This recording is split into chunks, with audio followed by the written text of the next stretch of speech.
On any given day, these cells are filled with up to 24 children. Most of them struggle with reading and writing. The three men who broke into this gun range took a rifle as well as 5 handguns that look just like this one. And if you're going to purchase one from an individual, make sure to check the serial numbers located at the side of the slide and underneath the frame right in front of the trigger guard. About 100 people are expected to fill construction jobs to help create a manufacturing plant right here in this 100,000 square foot land. And by the end of the year, about 60 to 80 people are expected to be employed making shotgun shells right here in Marshall, Texas. The IRS suggests that people keep their tax records for at least 7 years just in case they become a victim of identity theft. Some neighbors say they heard the 2 gunshots, so they popped their heads out the window and saw 2 cars parked right in front of this house. This black car right here, as when temperatures are well below freezing, a warm place to stay can literally save someone's life. This storefront and 4 others here in the Red River District are going to be alive and busy in the coming weeks. Now, with only a few days to prepare, business owners say they're simply excited. Sounds of tractors and chainsaws were heard all over the plain dealing area all day today. The Bossier Parish Highway Department as well as working inmates are clearing out fallen trees and helping salvage things from the homes destroyed by a tornado that ravaged the area at about 3:15 this morning. A couple and their 6-year-old daughter lives in this mobile home that you see right behind me. It was heavily damaged from this morning's tornado. Now, the family, when they heard the tornado noises early this morning, they quickly ran into the closet to try to save their lives. Thankfully, they're all okay. Michael's daughter and her family lives in that home. I was scared to death. He says he kept yelling, asking how they were as they squeezed their way through the debris. And I kind of panicked a little bit when they didn't answer me, but then they answered me and we're all right. It was a similar story for everyone in the area.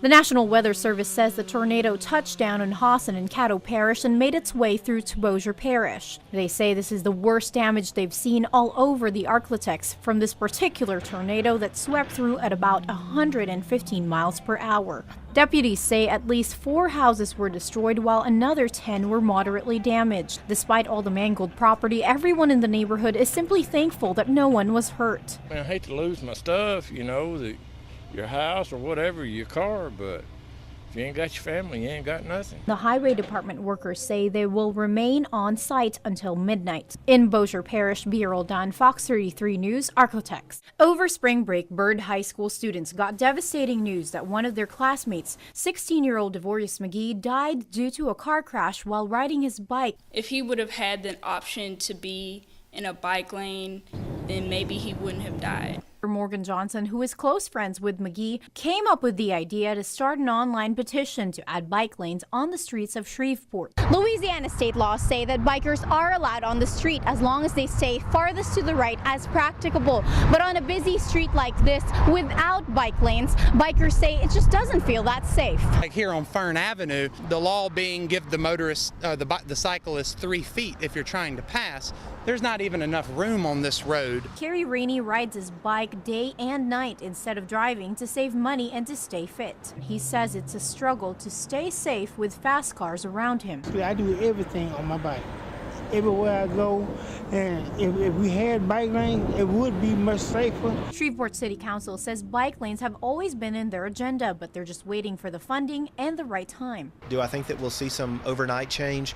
Probably not. And if there's room to do it and traffic flow will let it happen, then we can begin to include some bike lanes. Johnson says she and her classmates and teachers will compile supporting data, and as soon as they reach their goal of 50,000 signatures, they will bring the issue to the City Council. In Shreveport, Bia Roldan, Fox 33 News, Arklatex. Everyone's buzzing about this weekend's air show hosted by the Barksdale Air Force Base. The pilots are getting ready and they brought their rides with them. I'm here at the Shreveport Downtown Airport, and these planes you see behind me are the first of about 20 planes that will be flying in this weekend's air show. I hopped on a plane for an up-close preview of what these bad boys can do.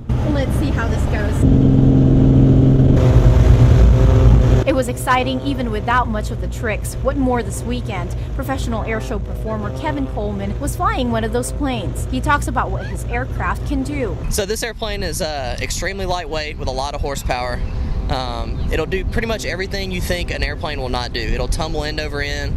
It rolls at 400 degrees a second. It'll hover like a helicopter. Coleman is a Shreveport-Bossier native, and he tells me what flying in his hometown means to him. It's been my dream since I was about 3 years old. I got to grow up going to air shows with my dad. He was an air show performer.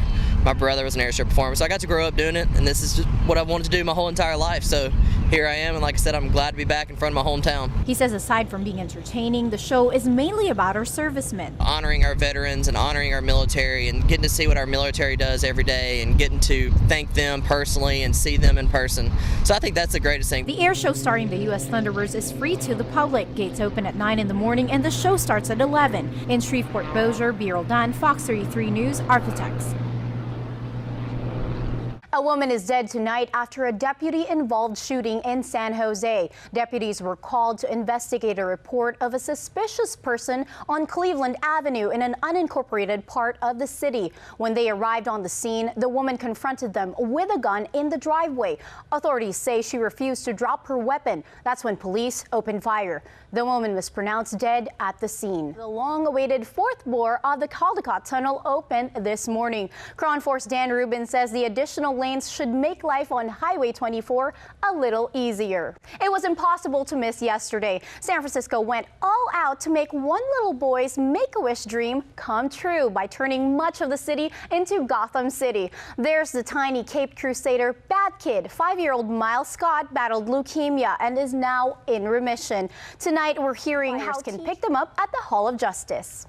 Coming up at 8, a meningitis outbreak at a top university has students afraid to come into contact with one another.